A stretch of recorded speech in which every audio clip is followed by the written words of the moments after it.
Halo cari kakak Mbak Yu, balik lagi ke channelku Mirsani Channel. Perkenalkan, nama aku Ray Ahmad. Selamat datang di program Bunda Budal nang Kanada. Di series ini atau di program ini aku akan pure khusus membahas tentang proses bagaimana cara pindah ke Kanada, bagaimana cara apply kerja di Kanada, dan bagaimana langkah-langkah untuk bisa menuju ke negara Kanada. Tapi sebelum itu jangan lupa like, subscribe, komen, share ke teman-teman kalian, dan jangan lupa follow Instagramku juga @yosoy_ray. And let's begin.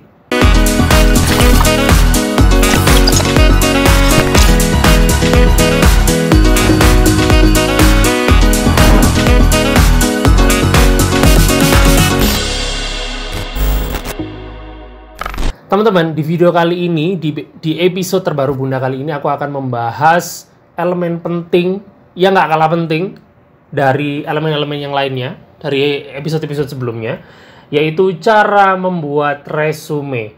Apa itu resume? Resume itu kalau bahasa populernya orang Indonesia adalah CV, curriculum vitae. Tapi CV itu dalam makna sebenarnya, CV itu biasanya untuk researcher atau orang-orang yang sedang meneliti riset. Biasanya 3 halaman sampai 10 halaman, itu curriculum vitae. Biasanya isinya itu hasil riset, hasil penelitian, kayak dalam tanda kutip proposal diri mereka untuk diajukan ke suatu instansi. Itu namanya curriculum vitae. Kalau di Kanada kita mengenalnya sebagai resume. Resume itu yaitu kertas untuk kamu melamar kerja, isinya adalah pengalaman kamu, identitas kamu, dan lain-lain sebagainya.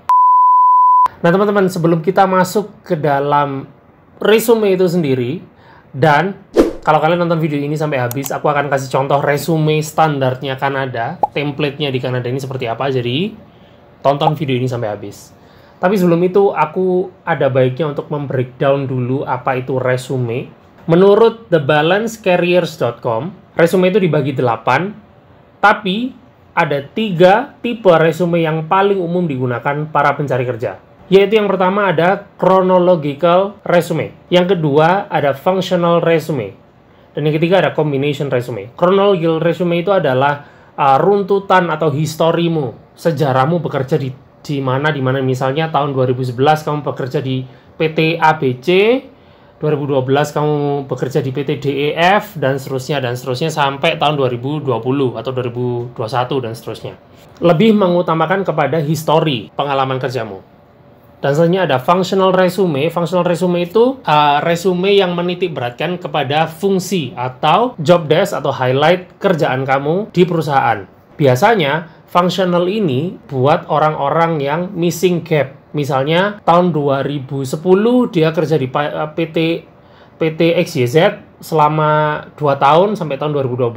Setelah itu tidak bekerja sampai tahun 2019 misalnya. Jadi ada 7 tahun gap, dia harus pakai functional resume biar untuk memperkuat nilai dalam tanda kutip nilai jualnya dia di depan perusahaan.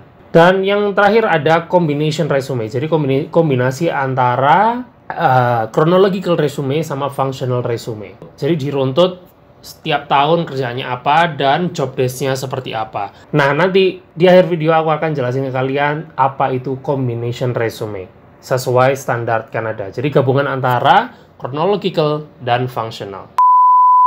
Nah teman-teman, kenapa sih elemen resume ini penting? Jadi ini adalah dalam tanda kutip etalase kalian untuk mempromosikan diri kalian supaya kalian bisa di-hire oleh satu perusahaan. Perusahaan atau employer hanya butuh waktu 6 detik untuk melihat kamu melalui resume tersebut, apakah kamu cocok dan layak untuk masuk ke perusahaan tersebut atau tidak. Jadi kalian harus buat resume kalian se-efektif, efisien mungkin untuk dibaca employer dan selengkap mungkin.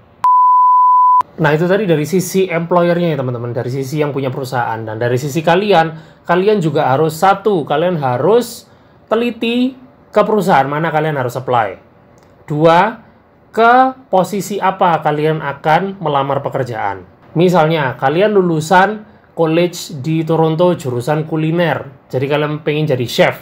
Oke, berarti kalian harus apply ke restoran atau apply ke catering sebagai chef. Nah, catering ini atau perusahaan ini, restoran ini kalian harus teliti. restorannya seperti apa, makanan yang disajikan apa, yang diminta chef yang seperti apa. Nah, itu harus kalian sesuaikan dengan kemampuan dan pengalaman kalian yang harus kalian compact di satu resume. Jangan sampai kejadian tidak sesuai dengan apa yang mereka minta. Misalnya, kalian lulusan college atau mau apply kerja di customer service, tapi pengalaman kalian misalnya di kitchen, di dapur, jadi kan nggak nyambung. Mereka nggak akan lihat. Harus yang sesuai dengan posisi yang kamu apply gitu. Kalau di Indonesia, kalian kalau bikin CV atau resume, nampilin apa sih? Biasanya nama, foto, agama, jenis kelamin, dan sebagainya, dan sebagainya, dan sebagainya. Tapi, kalau di Kanada kita punya standar, apa yang kalian cantumkan di CV di Indonesia, di resume di Indonesia, itu banyak yang tidak perlu. Loh, gimana? Bertanya-tanya kan? Bingung kan? Langsung aku akan tunjukin contoh resumeku. Ini resume pribadiku yang sudah aku ganti namanya biar tersamarkan data-dataku. Ini adalah resume yang aku berikan ke perusahaan toko kopi di mana aku bekerja ketika pada waktu itu menjadi barista. Let's go. Nah, di sini ya, kalian boleh contoh format ini, silakan. Ini standar di Kanada, bukan standar di Indonesia. Pertama yaitu nama. Nama misalnya Semar Ismoyo atau Semar Ismaya, nickname-nya Bagong. Kamu boleh masukkan nickname, boleh tidak masukkan nickname. Nickname ini opsional ya. Yang kedua ada alamat. Ini alamatnya ini. Misalnya 730 Toronto Street, kode pos Kota Toronto, Provinsi Ontario. Telepon ini penting. Kalau kalian apply dari luar Kanada, masukkan telepon kalian, telepon Indonesia plus kalau kalian misalnya ada WhatsApp, Skype ID, atau Zoom ID misalnya, supaya memudahkan employer Kanada bisa menghubungi kalian. Tuh. Nah, selanjutnya ada email. Email ini adalah elemen paling penting. Karena kita di Kanada sini, komunikasi lewat email itu sangat intens sekali. Nah, dari awal ini aja, kalian bisa lihat, aku tidak mencantumkan 1, agama. 2, jenis kelamin. 3, foto. 3 elemen di awal ini tidak penting. Tidak boleh dimasukkan. Jangan sampai kalian masukkan agama, gender, dan foto. Karena tidak sesuai standar. Tapi kalau ada perusahaan yang minta foto attached to the resume, pasti akan disebutkan di persyaratannya. Jadi, nggak usah inisiatif, jangan sok-sokan, biar lengkap, biar ini, jangan. Stick to this model. Oke? Selanjutnya di bawah ada namanya career objective. Career objective ini adalah, ini kalau aku bisa membahasakannya adalah ringkasan singkat dari kamu, dari pengalamanmu, dari apa yang kamu pernah lakukan. Aku sih bilangnya friendly barista, over 2 years experience in managing a store, supervising, a fast-paced, dynamic, and customer-based food and beverage industry. Karena aku sudah pernah punya 2 tahun pengalaman di managing store atau supervising. Nah, itu disebutin di situ, di rangkuman itu. Dan seterusnya, dan seterusnya. Selanjutnya ada highlight. Highlight ini adalah kemampuanmu yang harus kamu breakdown satu-satu. Dan harus sesuai sama career objektif yang sebelumnya, yang di sini nih. Highlight ini adalah breakdown satu-satu dari career objektif. Ada managing, supervising, bar management, upsells experience, POS system. Accomplishment, ini juga salah satu bagian yang penting. Employer akan lihat kalian bahwa kalian tuh punya pencapaian apa, achievement kalian apa, istilahnya apa ya, penghargaan yang pernah kalian dapat. Dan misalnya kalau kalian sekolah di Kanada dan kalian jadi volunteer, itu sangat-sangat berharga. Jadi masukkan itu. Kalau ada volunteer, ada kegiatan apa di Kanada, terutama kalian masukkan di kolom accomplishment atau achievement. Itu sangat membantu kalian ketika kalian apply kerja. Aku runtutin biasanya dari yang paling lama ke yang paling baru. Tapi ada juga orang yang dibalik. Dari yang terbaru dulu sampai yang terlama. Tidak berpengaruh, sama saja. Yang jelas, ada sesuatu yang employer baca. Ada sesuatu yang bisa dibaca oleh si employer itu. Selanjutnya ada education. Kalian bisa cantumin kalau misalnya kalian sekolah di Josh Brown College atau Seneca College atau di University of British Columbia, di University of Calgary, dan seterusnya, kalian cantumin di situ juga.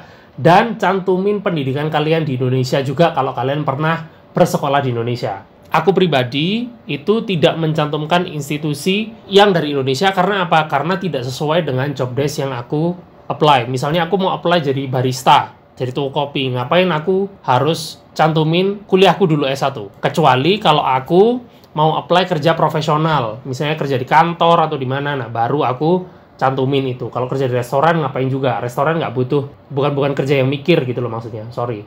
Nah, ini adalah poin terakhir yaitu related experience, di mana between chronological sama functional resume itu digabung. Ini adalah pengalaman-pengalamanku ketika aku bekerja di Kanada. Again, ini adalah resumeku untuk apply di toko kopi. Jadi, yang aku masukkan adalah pengalaman-pengalamanku ketika aku bekerja di toko kopi. Yang sesuai, seperti yang aku katakan tadi. Tapi kalau misalnya employer-nya minta, kalau udah sebutin aja semuanya, ya kalian sebutin semuanya. Related experience ini aku dulu pernah bekerja di Second Cup Coffee, di franchise, yaitu bulan Februari 2017 sampai Juni 2017. Ada duties. Duties ini adalah, aku ngapain aja sih waktu itu. Ketika aku jadi asisten manager ini, nomor 1, demonstrate desired behaviors for staff including driving sales and so on. 2, 3, 4, 5. Sebutin sebanyak-banyaknya dengan kalimat pendek yang efektif dan efisien. Jangan kepanjangan, jangan terlalu singkat, tapi harus yang singkat, padat, dan jelas. Dan selanjutnya sampai di pengalamanku yang paling awal, yaitu ketika aku bekerja di Starbucks di sini nih. Nih, Agustus tahun 2016 gitu. Again, selalu cantumkan pengalaman kalian, di mana kalian bekerja dan job desk kalian apa aja yang disesuaikan dengan posisi yang akan kalian apply. Itu tadi teman-teman contoh resume standar Kanada dengan kasus aku menjadi barista pada waktu itu. Kalian mau mencontoh formatnya silakan, kalian mau mencontoh bagian-bagiannya atau poin-poinnya silakan, cuman saranku jangan di copy paste. Kalian harus rangkai kata-kata kalian sendiri, karena rangkaian kata-kata itu mencerminkan diri kalian, itu jujur. Kalau misalnya kalian copy paste, bakalan kelihatan.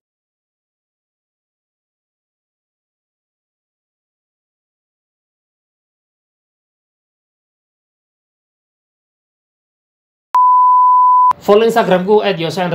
Kalau kalian punya pertanyaan atau komen di kolom komentar ini, jangan lupa subscribe, like, comment.